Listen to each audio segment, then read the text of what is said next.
Welcome to the Author to Authority podcast, and it's my pleasure today to have on the show Kristianne Rushton. And she is an incredible person who has learned to deal with a lot of what life can throw at you, especially as a mom. So welcome, Kristianne. Hi, thanks for having me. Now, remember, just before we get started, I always love to give things away. So if you're looking for a way to be able to get more clients and be able to talk to them in an attractive manner, then don't forget to get my Power Words book at www.powerwords.pro/free book. Now, Kristianne, you are a mindset coach and stress worth expert. Yes. So what is a stress worth expert? Well, I came across this because I kept feeling like something was wrong with me. Everybody else was happy, they had a happy childhood, they were happy being a mom, and here I was sitting in depression and anxiety and just feeling less than. And so I realized a little too late for me as far as my health goes, that the root of what was happening to me was not me, but it was stress. It was stress that was causing it. And so stress affects us more than just what we're seeing. I call it surface problems, like, our circumstances or our kids' behavior, things like that. Those are surface problems. And so what I really like to do is get deep into it. And so stress worth came to be because it really does affect us to the core, to who we are. That is awesome. And there is a connection between how you feel about yourself and how you deal with life. Yes. Beautifully said. Yes. That's why they call me the extraordinary word ninja. I can see that. All right. So tell me a little bit about yourself. Well, I am a mom of 4 leaders in training. I call they're my kids. God gave me some very strong-willed, amazing kids. And for a while, all I could see was their behavior. And so that was my reframe, which is a huge part of what I do, is just having that little bit of willingness to do things differently. Mm-hmm. And so, like I mentioned, I definitely know stress in all forms: child trauma, being bullied, and I'm originally from California, but I live in Utah, and I know a lot of the times when we're moms, that's the first thing we talk about. And so I just want people to know that there's more to us than just being moms, because it's a big thing. But I'm also a writer. I love outdoors and being in nature and singing. And so there's a lot to people. But we have that tendency sometimes to be like, well, who am I? Well, I'm a mom. Like, we can all kind of identify with that. So that's just a little bit more about me and a little bit more on what's going on in my life. I'm an open book, so ask me anything. I think sometimes, we say mom and we don't say it like it's a badge of honor. Yeah. Like, almost like you've got the weight of, like, I'm a mom. Yeah. And once I'm a mom, then I'll figure out who I am. Like, this empty nester thing for me really rubs me the wrong way, because empty, like, you don't want to feel empty just because your kids are gone. Mm-hmm. I know I give from a full heart, but it doesn't necessarily have to take away from who you are. Like, at the end of the day, or as you get older, you want to be able to know who you are. Mm-hmm. Yeah. So. You become I'm just a mom, yep. Right? And words are powerful. Yeah. And I think, as a mom, as a woman, I'm in the stage now where I have adult children and a grandbaby. Oh man, I love my Oh. grandbaby. Like the most adorable thing. I just want to kiss those little cheeks. But I realized when, especially around the time that the kids hit school age, that I needed to start exploring who I was. And, looking back on it now, I mean, when the kids were little, it just seemed like it was never going to end. Like, you know, these kids are lucky to make it through the day half of the time, right? It's so true. But, I look back on it now, and, that was 20 something years of my life raising them. But you know what?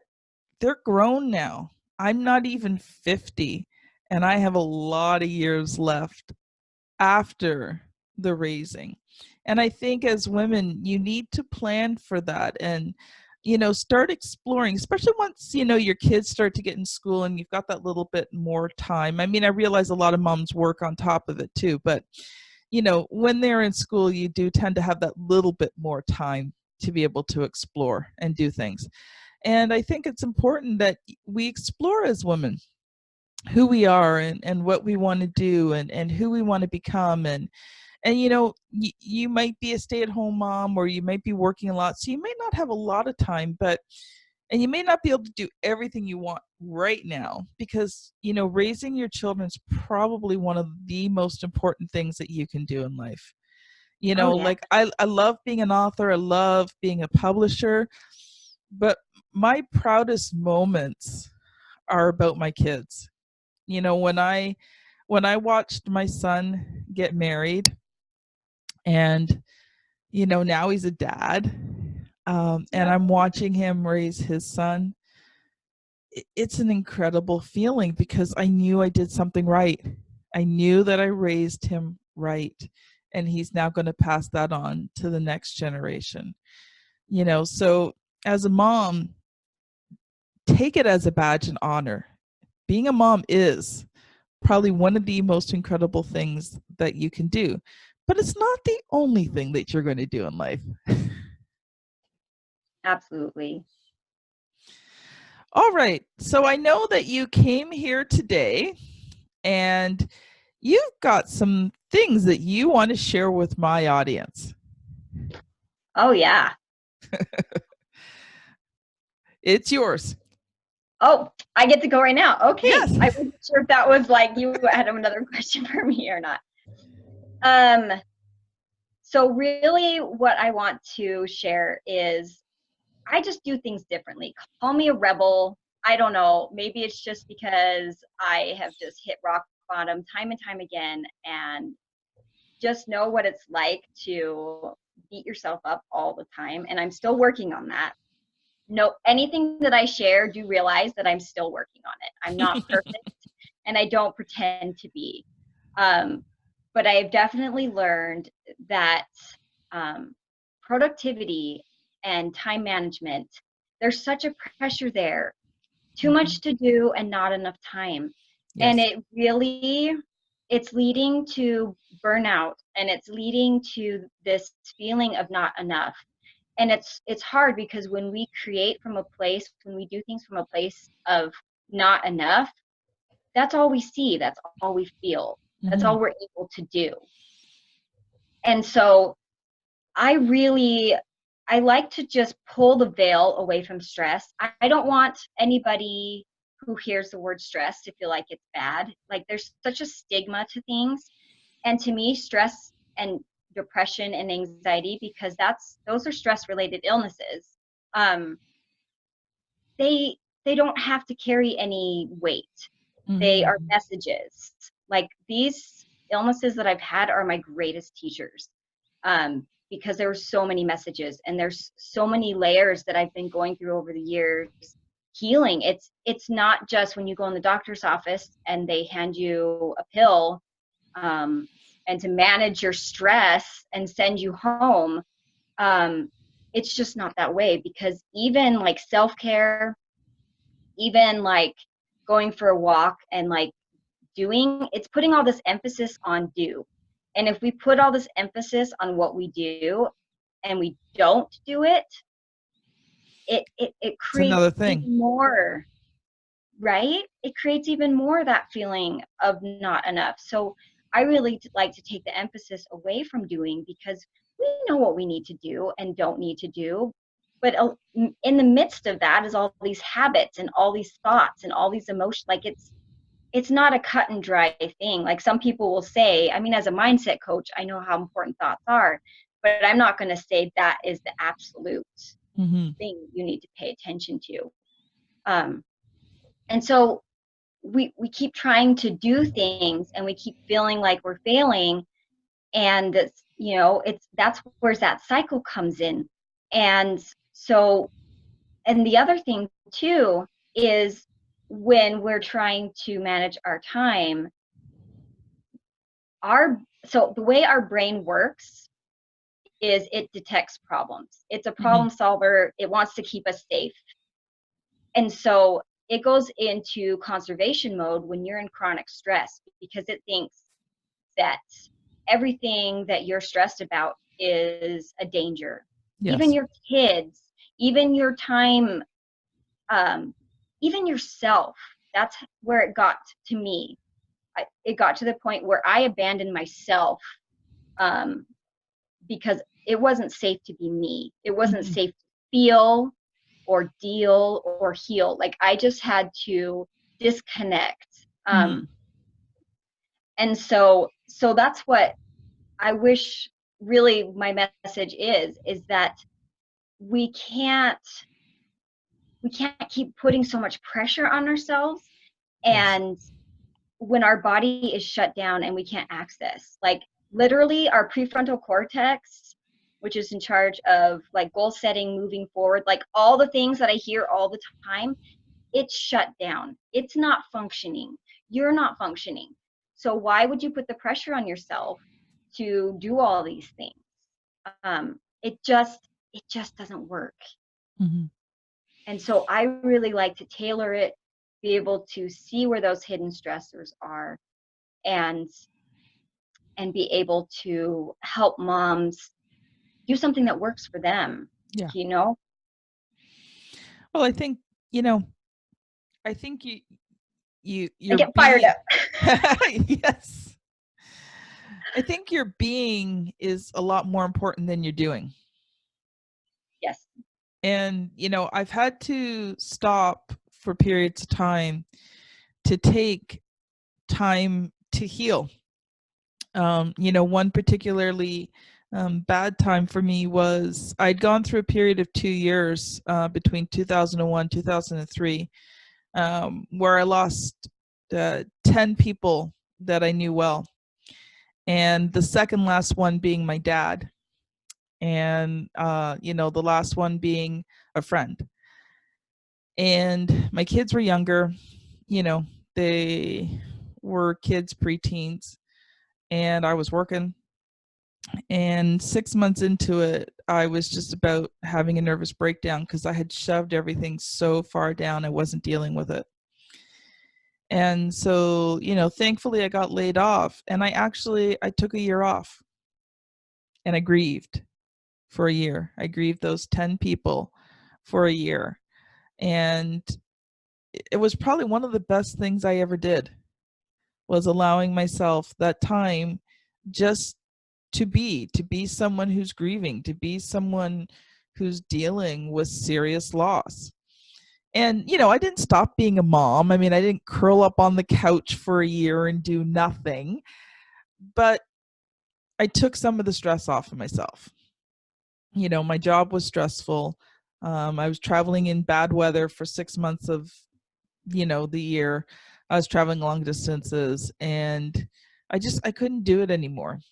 And so in that year off, I started to explore who I was and grieve. And it was, like I said, it was probably one of the best things I ever did. And when I came out of that time, I was ready to move forward. I wasn't trying to push something. I was ready. I'm like, okay, you know what? I'm ready to live again. Right? Yeah. I love that you were able to do that. You know, that really is a conscious choice. That's not easy for a lot of people Mm-hmm. to be able to say, this is what I need. Like and again, please, I'm not stating absolutes, but Of for course. me, it was not helpful in school to be told to sit quiet and sit still. And my kids are the same way. And Mm-hmm. I honor teachers. I know they have their hands full. Um, but we have to start when they're young. So my mission really is to help moms be strong, because we're the ones that are struggling. We've got the Yes. low energy, fatigue, you know, and we're looking in all the wrong, we're looking outside of ourselves, and really it comes down to us. And so then if we be strong, we can teach our kids, you know, to challenge their thoughts, to thrive despite their circumstances, you know, have that resilience, and have that ripple effect into the next generation. Like, Mm-hmm. I really feel that a lot of what I was taught was dysfunctional, but I Very. have a choice. I Yes. didn't used to believe that I did, but I do. And so now I can teach my kids. And Mm-hmm. so it was worth it, because I can teach my kids and I can teach other moms. Um, because it just, we're just taught to shut down, to not feel. And so there's all this talk about depression and anxiety and taking medication, but it's not dealing with the soul. It's not dealing with the deep stuff. It's a Band-Aid. It is a Band-Aid. And again, I've been there. I've had to take medication. I know, I have lots of friends, electrical shock therapy. I mean, there's a lot of modalities out there to help. Yeah, and But there's nothing wrong with them. no, But I'm you really also careful have when to, I talk about this. yeah. But you also have to deal with the deeper stuff. Yeah, The but nobody's doing it. Yeah. No, not nobody really. Yeah. I mean, there's maybe a few, but we think that that's the way it's supposed to be, and we're stuck the way that we're supposed to be, and it's just not true. It's Mm-hmm. just not true. Once you have that realization, like you did with your journey and being able to grieve, like, you knew what you needed, and so you can say and celebrate the fact that you did that in your life, and that builds evidence. Like, our brain, another wonderful thing about our brain is it looks for evidence, and it doesn't know what is true and what isn't. So we can tell it. Yes. We can say, hey, yeah, I used to be like that. Thank you. Thank you for getting me. You know, I always have gratitude, Yep. like my illnesses and stuff. Thank you for getting me to where I am. But this is how I'm going to do it. And every time you choose, you can course correct faster and faster. Yes. And I love that. Yep. And I mean, just so you understand, I mean, financially, it wasn't easy for me to take that year off. And we had to cut back on a lot of stuff, and there was things that we just didn't do. I mean, at the end of the year, it was getting to the point that yes, I had to start bringing in some money, but we made that sacrifice. And so I want to encourage you that sometimes, I'm not saying quit your job, okay, so please don't take this the wrong way, but also recognize that if you don't deal with this stuff, it gets worse. Yep. It does not get better. Time scars things over, but time doesn't heal. Healing is a process. So, but at this point, I want to shift gears a little bit, because you are in the process of writing and publishing your book. I am. Oh, it's a slow process, but it's happening. So, what is the main theme of your book? So it's the same kind of thing that I do. It's time management for the stressed out mom. Awesome. And I really peel back that curtain and expose stress for what it is. And a lot of what we've been talking about, but of course I go much deeper and share more of my story. Awesome. So, because I have a lot of listeners who are going to be people who are interested in writing books, what has been the biggest struggle so far? Well, the biggest struggle, honestly, because I wrote the book very, very quickly. It was like it just came pouring out of me, and I still have a lot more to give. Like there's a fire in this soul. But the biggest challenge was what it brought up for me. Like I practice what I preach. Yes. And just really quickly, I was adopted. Okay. Close adoption. I've always known it. It wasn't something that I felt shame for, anything like that. But trying to write this book has really brought that out, and that there was trauma there. And so it's just been really hard because I have been dealing with deep core wounds that I didn't even know existed. Yes. But it's really exciting because things come up and we think, oh, they're coming up and they're bad and I got to push them back down. But what they do is they bubble up to the surface so we can let them go. Yes. And yes. so it's been a beautiful experience of things coming up and letting go. And each time I go deeper into my healing journey, but not only that, I can pour more into my book is what I'm noticing. So I'm just trusting the timing as I heal. But it's frustrating because everybody's like, when are you gonna have it done? Like, get your little tushy in gear. And I'm just like, I'm healing. And that's the main reason why I do what I do, because all of this is preventable. Yes.